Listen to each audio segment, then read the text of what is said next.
What is up, guys? Welcome back to another video by TKL_Fresh_Williams, and tomorrow's Thanksgiving, so I thought I'd give you guys something special today.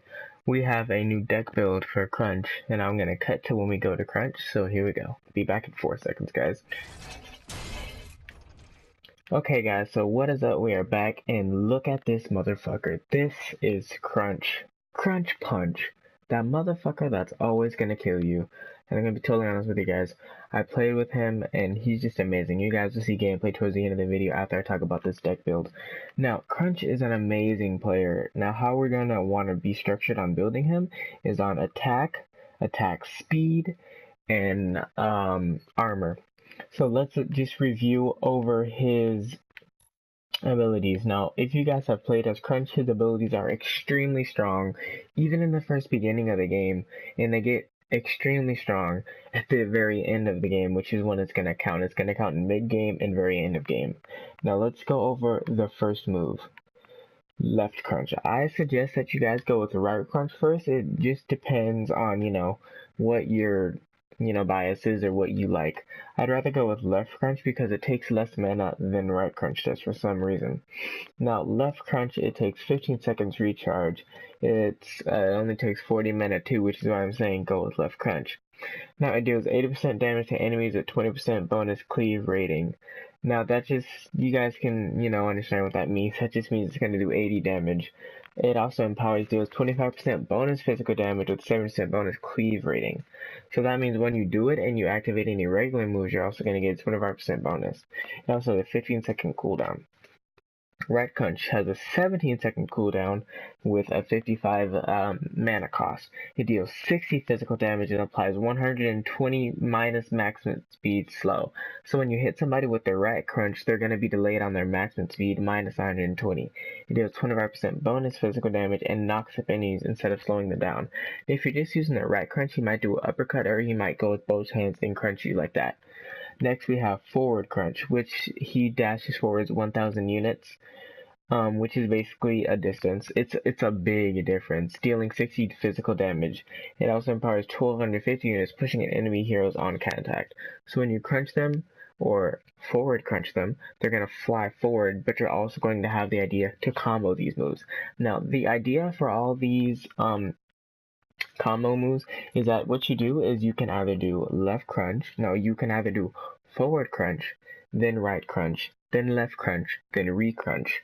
Now, let me just say that again. It's forward crunch, then right crunch, left crunch, then re-crunch. What re-crunch does is it instantly repeats the last ability used.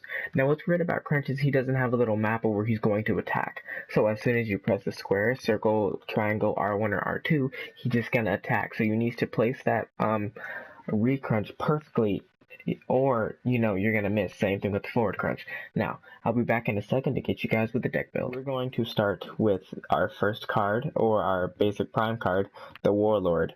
You guys can read all this, and for our consumables, always this is going to be in all my deck builds. It's going to be a big playlist. We're obviously going to have the Harvester's Key, Health Potion, Mana Potion, and Scout's Ward, and this is a totally optional, a strike token.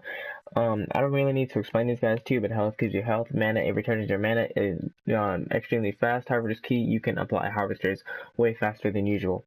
Now, for the equipment, what we're going to have is we're going to have Amulet of the Veteran, and this is just going to give us 200 health. And for upgrades, we're going to have two lesser healths for our upgrades. Sorry, guys.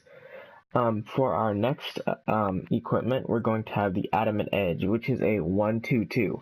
When I say 1/2/2, I mean the amount of mana that's going to be taken to have this card and its upgrades. Now, if you plan to fully upgrade this is going to be 2, 4, 5, 6, 7, 8. It's going to cost 8 mana. I mean, 8 card power. Sorry, guys, I can't talk today. For you guys to fully upgrade this card, we're going to have 2 strikes and 1 minor strike. Next, we're going to have the Spear of the Rift Hunter. This does 6.5 physical damage and a 3% crit chance. We're going to have 3 regular strikes.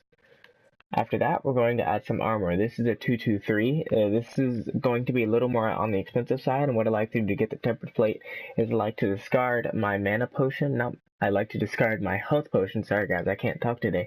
And put in my tempered plate and add these 2 guards and the 1 greater guard. After that, we're going to add a Toon Barrier, which is a 1/2/2. We're going to have 1 lesser health and 2 barriers. This just gives us 44 energy armor, which is very important if you're going up against characters or heroes that use energy to deal the most damage. So that would mean Decker, what's that support's name? Muriel, etc., etc. Any hero that uses energy. Now, next we're going to have a Windcarver Blade. This is very important because for Crunch, I like to have him have a lot of attack speed like I said in the beginning of the video. So you can throw those punches as fast as you can. Because if you see, I got my attack speed up to 163.7, I think. And as soon as you get it, I want you to have a Windcarver Blade with 2 kinetics and 1 major kinetic. There are also going to be a bunch of upgrades including these kinetics. We're also going to add two kinetics and 1 major strike. So that's it for this deck build, and I will hit you guys with some gameplay right now.